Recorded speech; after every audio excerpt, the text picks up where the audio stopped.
మహాభారతము సభాపర్వము ద్వితీయ శ్వాసము నైమిషారణ్యంలో మహాభారత కథను శౌనకాది మహామునులకు చెబుతున్న ఉగ్రశ్రవణుడు అనే కథకుడు అనగా సూతి ఇలా చెప్పసాగాడు. రాజసూయ యాగం ప్రారంభమైనది. ఆ యాగాన్ని చూచి తాతగారైన భీష్ముడు ధర్మరాజుతో ఇలా అన్నాడు. ధర్మరాజా, స్నాతకుడు, ఋత్విజుడు, సద్గురుడు, అందరికీ ఇష్టుడు, భూతలేశుడు, జ్ఞాన సంపన్నుడు అయిన వారు పూజనీయులు. అలాంటి మహానుభావుని ఒక్కరిని పూజించు అని ధర్మరాజుతో చెప్పాడు. అప్పుడు ధర్మరాజు, అలాంటి మహానుభావుడు ఎవరో తమరే చెప్పండి అని అడిగాడు భీష్ముడిని. దానికి భీష్ముడు, ఇంకా ఎవరు, సాక్షాత్తు ఆ మహావిష్ణు స్వరూపుడైన శ్రీకృష్ణుడే అగ్రపూజకు తగినవాడు అని సెలవిచ్చాడు.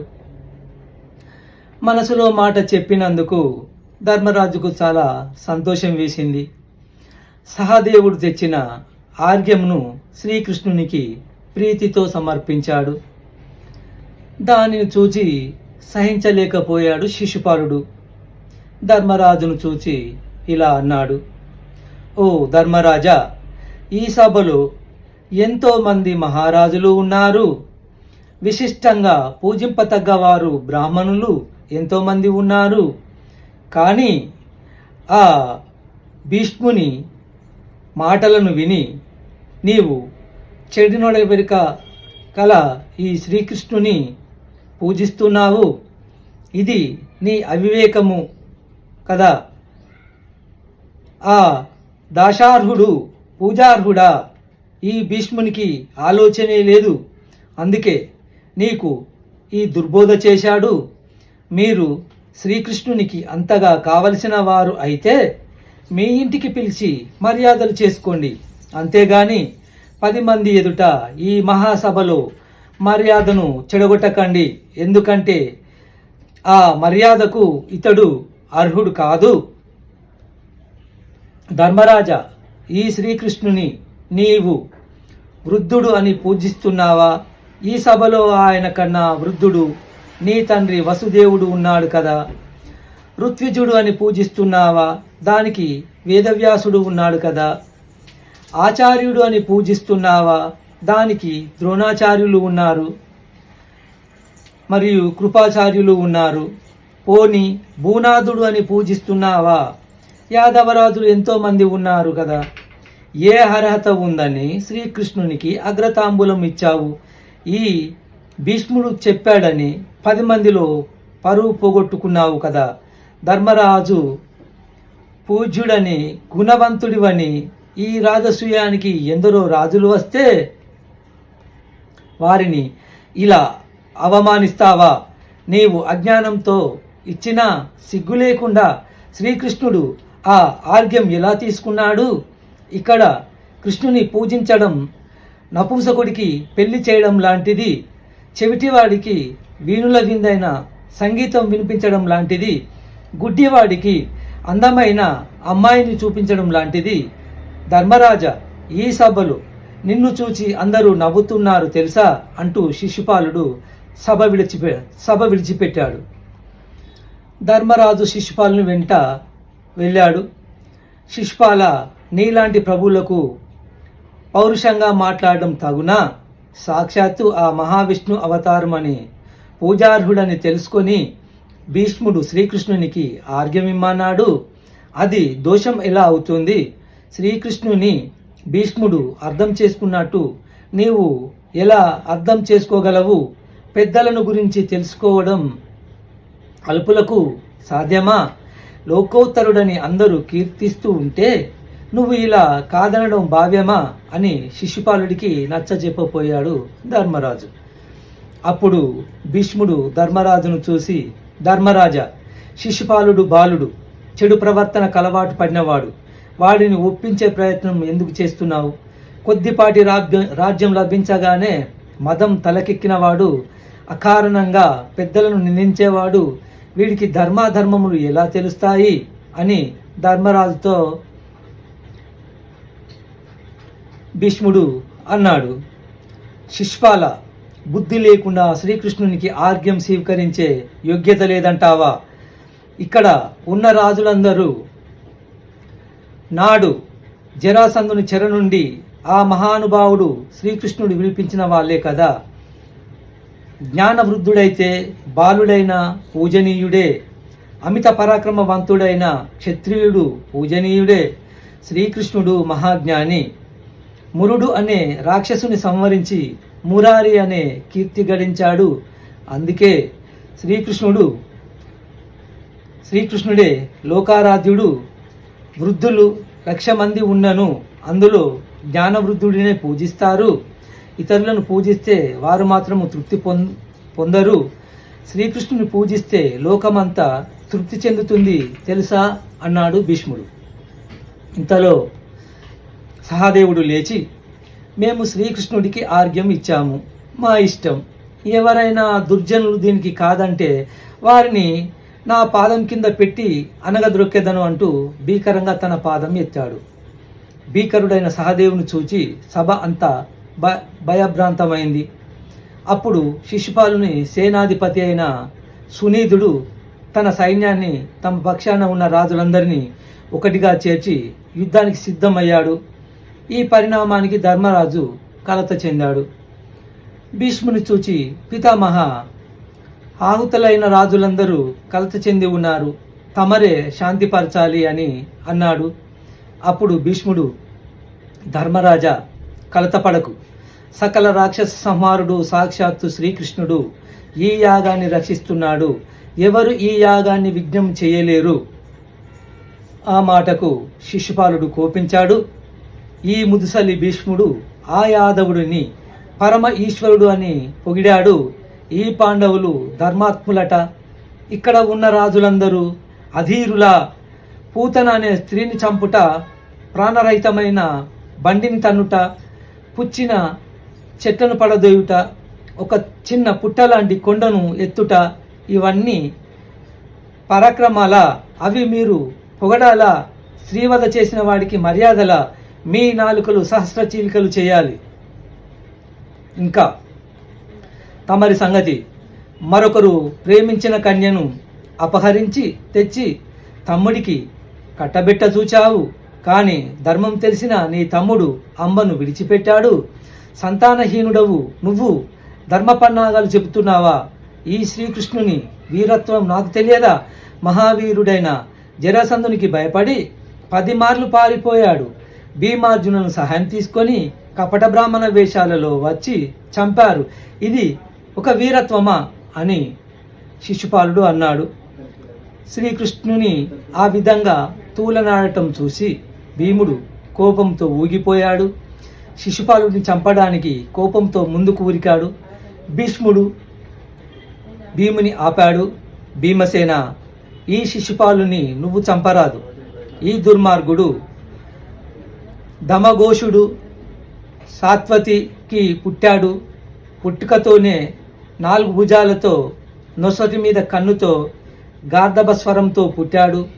ఆ తల్లిదండ్రులు ఆ కుమారుడిని చూచి కలత చెందారు.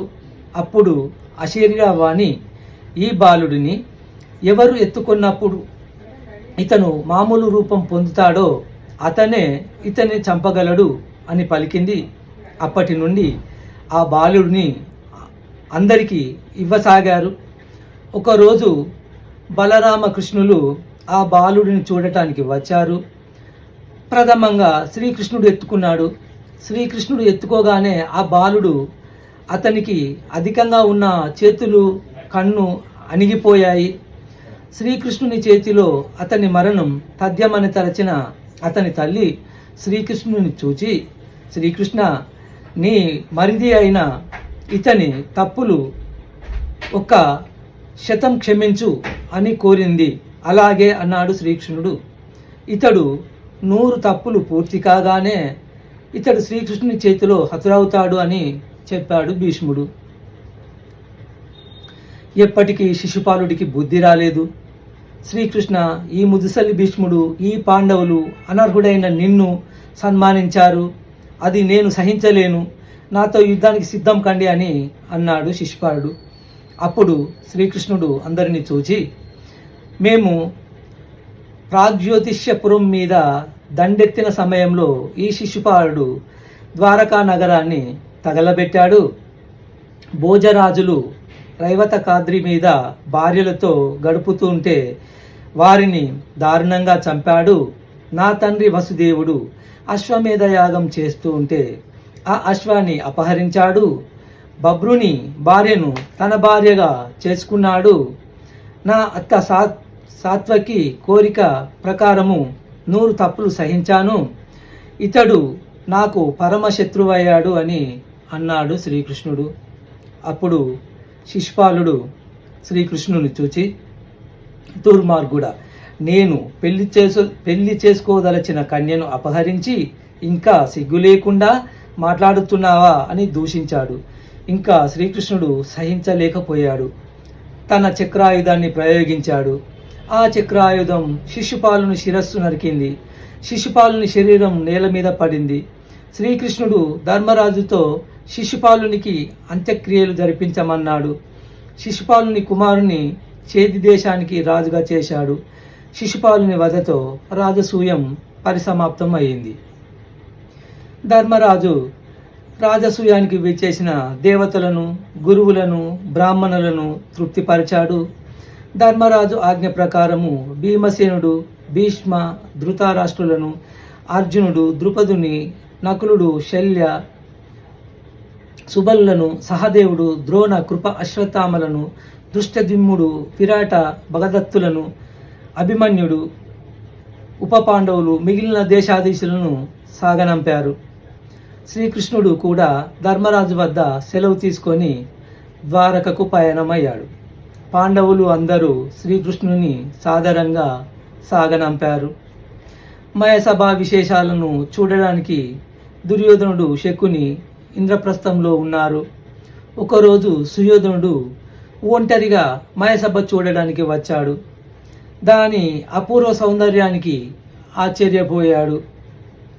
కానీ అక్కడక్కడ భంగపడ్డాడు. తెరిచి ఉన్న ద్వారాన్ని మూసినదిగాను, మూసి ఉన్న ద్వారం తెరిచినదిగాను భ్రమపడ్డాడు. లలాటము కొట్టుకున్నాడు. మరి ఒక చోట నీరు లేని చోట నీరు ఉన్నది అనుకొని, నీరు ఉన్న చోట లేదు అనుకొని దిగి బట్టలు తలుపుకున్నాడు.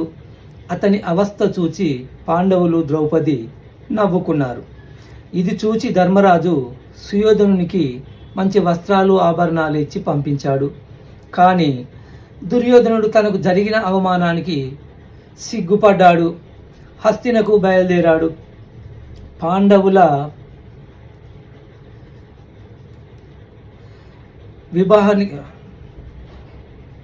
పాండవుల వైభవానికి అతనికి అసూయ కలిగింది.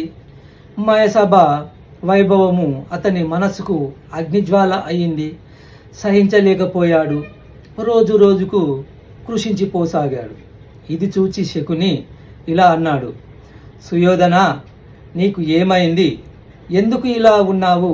ఎవరితో మాట్లాడడం లేదు, రాజకార్యాలు చూడటం లేదు. నీ దుఃఖానికి కారణం చెప్పు అని అడిగాడు. మామ, మయసభ చూచినావు కదా, అలాంటి సభ ఎక్కడైనా కలదా? అంతటి అపూర్వమైన మయసభను కలిగిన ధర్మరాజు ఎంతటి అదృష్టవంతుడు కదా. ఈ భూమి మీద ఉన్న రాజులందరూ ధర్మరాజుకు లొంగి అతనికి అమూల్యమైన కానుకలు సమర్పించుకున్నారు. ధర్మరాజు చక్రవర్తి అయ్యాడు. యాదవుడైన శ్రీకృష్ణుడు శిశుపాలుని తన చక్రంతో వధిస్తే రాజులందరూ శ్రీకృష్ణుని పొగిడారు. కానీ ఇది ఏమి అని అడగలేదు. మామ, పాండవుల ఐశ్వర్యము నాకు సహించరానిదిగా ఉన్నది. అభిమానదండైన మహారాజు తన దాయాదుల వైభవమును, తన తగ్గుదలను సహించగలడా అని దుఃఖించసాగాడు.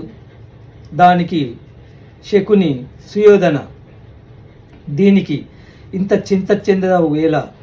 నువ్వు ధృతరాష్ట్రుని అనుమతి పొందుము.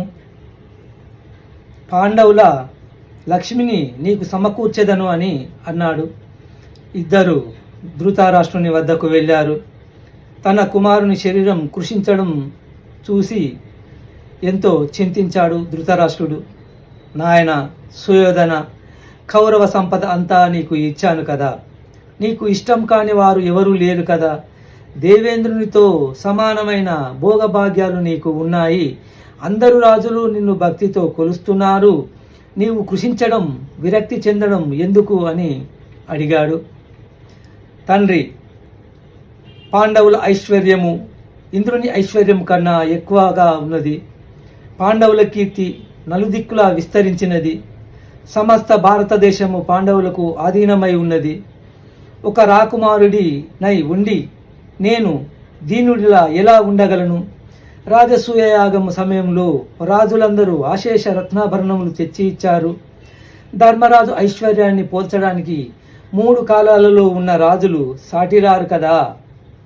హరిశ్చంద్రుడు చేసిన రాజసూయ యాగము కూడా ధర్మరాజు చేసిన రాజసూయ యాగము ముందు కళావిహీనమైనది. రాజసూయంలో అభిషిక్తుడైన ధర్మరాజుకు సాత్యకి ముత్యాల చిత్రము పట్టాడు. భీమార్జనులు చామరములు వీచారు. పట్టాభిషిక్తులైన రాజులందరినీ తీసుకొని పోయి శ్రీకృష్ణుడు ధర్మరాజుకు మొక్కించాడు. అది చూచి మాముఖములు వెలవెలపోతుంటే శ్రీకృష్ణుడు సాత్యకి ద్రౌపది అదే పనిగా ఆనందంతో నవ్వుకున్నారు. నేను పాండవుల వైభవం చూచి సహించలేకపోతున్నాను అని అన్నాడు. అప్పుడు శకుని ధృతరాష్ట్రునితో ఇలా అన్నాడు. ధర్మరాజు జూదప్రియుడు, అందులో ఉన్న కపటం తెలియని వాడు. నేను అక్షవిద్యలో నేర్పరిని. నేను ధర్మరాజును అక్రమముగా ఓడించి అతని వైభవం అంతయు సుయోధనునికి హస్తగతం చేస్తాను అని అన్నాడు. సుయోధనుడు సంతోషించి, తండ్రి, మీరు దీనికి అంగీకరించవాలి అని ప్రాధేయపడ్డాడు. విదురుడు చాలా దూరదృష్టి కలవాడు, నీతి కోవిదుడు, మీ ఇరువురి క్షేమం కోరేవాడు. అతనితో చర్చించి నిర్ణయం తీసుకుందాము అని అన్నాడు ధృతరాష్ట్రుడు. తండ్రి, తమరికి తెలియనిదేమున్నది? విదురుడు పాండవ పక్షపాతి. అతడు ఈ ప్రయత్నానికి అంగీకరించడు. కాబట్టి తమరు ఈ ప్రయత్నానికి అంగీకరించండి. లేని ఎడల నేను అగ్నికి ఆహుతి అవుతాను. మీరు మీ విదురుడు సుఖంగా ఉండండి అని అన్నాడు దుర్యోధనుడు. అమితమైన దుఃఖంతో జూదం తగదని ధృతరాష్ట్రుని మనసులో ఉన్నప్పటికీ కుమారునికి సంతోషం కలిగించడానికి ఒక సభను నిర్మించడానికి ఏర్పాటు చేయమన్నాడు. ఒకనాడు విదురునితో సుయోధనుని అభిప్రాయం చెప్పాడు. దానికి విదురుడు, దీనికి నేను అంగీకరింపను. పాండవులకు కౌరవులకు విరోధం కలిగించడానికి నువ్వు ఎలా ప్రయత్నిస్తున్నావు? జూదం ఎంతటి శాంత స్వభావులకైనా విరోధం కలిగిస్తుంది. కావున పాండవులు కౌరవులు కలిసి ఉండేట్లు చెయ్యి అని అన్నాడు విదురుడు. విదురా, నీవు అనవసరంగా అనుమానపడుతున్నావు. మీరు భీష్ముడు ఉండగా అన్నదమ్ముల మధ్య విరోధం ఎందుకు ఏర్పడుతుంది? కాబట్టి నీవు ఈ జూదానికి అంగీకరించు. నీవు ఇంద్రప్రస్థానికి పోయి ధర్మరాజును తోడ్కొనిరా అని అన్నాడు ధృతరాష్ట్రుడు. విదురుడు ఈ విషయాన్ని భీష్మునికి చెప్పాడు. ఇక్కడ ధృతరాష్ట్రుడు కూడా దుర్యోధనుని చూచి, కుమారా, ఈ జూదం ఎందుకు? దీనివలన మీలో విరోధం పుడుతుంది. మీ మధ్య విరోధము ఈ భూమి మీద జనులకు కీడు చేస్తుంది. విదురుడు కూడా జూదం సమ్మతం కాదని చెప్తున్నాడు. ఈ రాజ్యాన్ని మీరు ఇరువురు పాలించుకోండి. ధర్మరాజు సంపద కంటే నీకు 5 రెట్లు సంపద ఉన్నది. నీవు కూడా ఒక యాగం చెయ్యి. నీకు కూడా రాజులందరూ లెక్కలేని కానుకలు ఇస్తారు అని చెప్పాడు. కానీ దుర్యోధనుడు వినలేదు. ఓ మహారాజా, ధృతరాష్ట్ర ధర్మరాజు జూదం ఆడుతుండగా చూడటం ఒక మహాయజ్ఞము. నేను సకలైశ్వర్యములు పొందడానికి అదే ఉపాయం. మీకు ఒక విషయం చెబుతాను, వినండి. మీరు అందరూ హస్తినాపురానికి వచ్చిన తదుపరి నేను మయసభను చూడటానికి అక్కడే ఉన్నాను. మయసభలో నేను అమితమైన పరాభవానికి గురి అయ్యాను. నా పరాభవాన్ని చూచి ఒక చెలికత్తెలతో ఉన్న పాంచాలి నవ్వింది. ఆ సభలో నేను పడ్డ భంగపాటు నా మనసులో బాణంలా గుచ్చుకుంటున్నాయి. మనము మన శత్రువులైన పాండవుల వృద్ధిని ఉపేక్షించిన అది మనలను నాశనం చేస్తుంది. కావున పాండవులను ఐశ్వర్యాన్ని ఎలాగైనా అపహరించాలి, అప్పుడు గాని నా హృదయానికి ఉపశమనము కాదు అని అన్నాడు దుర్యోధనుడు. వెంటనే శకుని అందుకొని, సుయోధన, ఎలాంటి సైన్యం లేకుండా, యుద్ధం చేయకుండా, రక్తపు బొట్టు కింద పడకుండా, కేవలం పాచికలు దొర్లించి సునాయాసంగా పాండవుల సంపదలను హరించి నీకు ఇచ్చెదను. నీవు దుఃఖించకు. ధర్మరాజును జూదానికి పిలిపించు. జూదంతో కాకుండా వేరే విధంగా పాండవుల సంపద అపహరించడం ఎవ్వరి తరము కాదు అని అన్నాడు శకుని. ఎవరు ఎన్ని చెప్పినా ధృతరాష్ట్రుడు జూదానికి ఇష్టపడలేదు. మీరు ఎన్ని చెప్పినా నేను వినను. విదుడు మంచి చెడులు తెలిసినవాడు, నీతి కోవిదుడు. జూదం ఆడటం అనర్ధహేతు అని చెప్పాడు. అతని మాట ప్రకారం నేను నడుచుకుంటాను కాబట్టి జూదం మాట వదిలిపెట్టమని అడిగాడు అని అన్నాడు ధృతరాష్ట్రుడు. మిగతాది రేపటి దానిలో చెప్పుకుందాం. అంతవరకు సెలవు. జై హింద్, జై శ్రీరామ్.